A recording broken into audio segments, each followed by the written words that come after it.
बांग्लादेश से पाकिस्तान की शर्मनाक हार। इस हार में पाकिस्तान के कौन कौन से खिलाड़ी रहे जिनको गुनहगार बोला जा सकता है, उसके बारे में इस वीडियो में बताएंगे और आखिर ये भी बताएंगे आखिर इन खिलाड़ियों की आने वाले मुकाबलों में जगह बनती है या नहीं बनती है। मुकाबले की बात करें तो पाकिस्तान ने पहली पारी में 274 रन बनाए थे, जिसमें सैम अयूब ने 58 रनों की पारी, कप्तान मसूद ने 57 रनों की पारी, बाबर आजम ने 31 रन और आगा सलमान ने 54 रन बनाए थे। जवाब में अगर आप देखें तो फिर बांग्लादेश की पहली पारी 262 रनों पर सिमटी, जिसमें लिटन दास ने शानदार 138 रन, मेहदी हसन ने 78 रनों की पारी के लिए। दूसरी पारी में पाकिस्तान 172 बना पाता है, जिसमें सैम अयूब 20 रन, मसूद 28, रिजवान 43 और फिर आगा सलमान 47 रन बनाते हैं। जवाब में अगर आप देखें तो गेंदबाजी डिपार्टमेंट अगर आप देखेंगे तो बांग्लादेश की तरफ से हसन महमूद ने 5 विकेट और फिर नाहिद राणा ने 4 विकेट झटके। लेकिन यहां पर शुरू होता है कि इन मुकाबले में असली वजह पाकिस्तान के हार की क्या रही। अगर आप पाकिस्तान की बल्लेबाजी में देखेंगे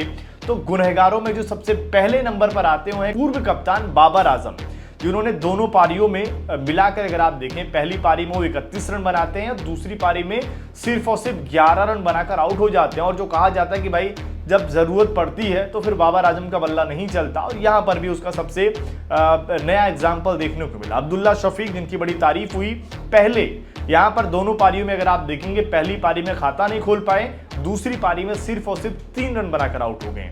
गुनहगार नंबर 3 की बात करें तो सऊद शकील, जिनके बारे में कहा गया कि भाई ये छोटा डॉन है, बड़ा अच्छा बल्लेबाजी करते हैं और इनका फ्यूचर बहुत ब्राइट है। उन्होंने 2 पारियों में, पहली पारी में 2 बनाते हैं और दूसरी पारी में 16।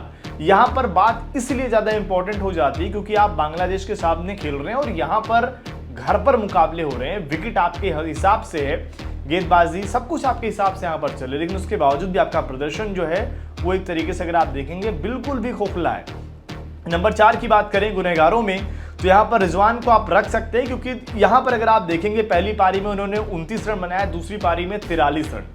दूसरी पारी में उनका स्कोर फिर भी बेहतर लग रहा है, लेकिन उनके बारे में यही चीजें कि उनके जो रन होते हैं वो टीम के विनिंग के समय नहीं आते। अगर आप देखें जब भी रिजवान बल्लेबाजी करते हैं, उनकी जो प्रदर्शन होता है वो टीम के कहीं ना कहीं हार वाले सिचुएशन में ही दिखाई देते हैं। उनकी पारी शायद और बेहतर होती तो बांग्लादेश यहाँ पर इस मुकाबले को हार जाता, पाकिस्तान जीत सकता था, लेकिन ऐसा नहीं हो पाया। वहीं गुनहगार नंबर 5 पे अगर आप देखें तो अबरार अहमद, जिनके बारे में बहुत कहा गया कि इनको मौका दिया जाए, बहुत अच्छे गेंदबाज हैं, ये सईद अजमल बन सकते हैं, लेकिन उनका प्रदर्शन दोनों पारियों मिलाकर अगर आप देखें तो वो विकेट ले ही नहीं पाए। जिस विकेट पर बांग्लादेशी गेंदबाज जाकर विकेट ले जा रहे हैं, वहां पर पाकिस्तान के इस वक्त अगर माना जाए, जो पाकिस्तान के लोग मानते हैं कि शायद सबसे बेहतर स्पिनर अबरार अहमद विकेट ही नहीं ले पाए, तो सवाल इस बात को लेकर भी कि आखिर वो गेंदबाजी कैसे कर रहे हैं। फिलहाल आपको क्या लगता है कि इसमें सबसे बड़ा गुनहगार कौन है?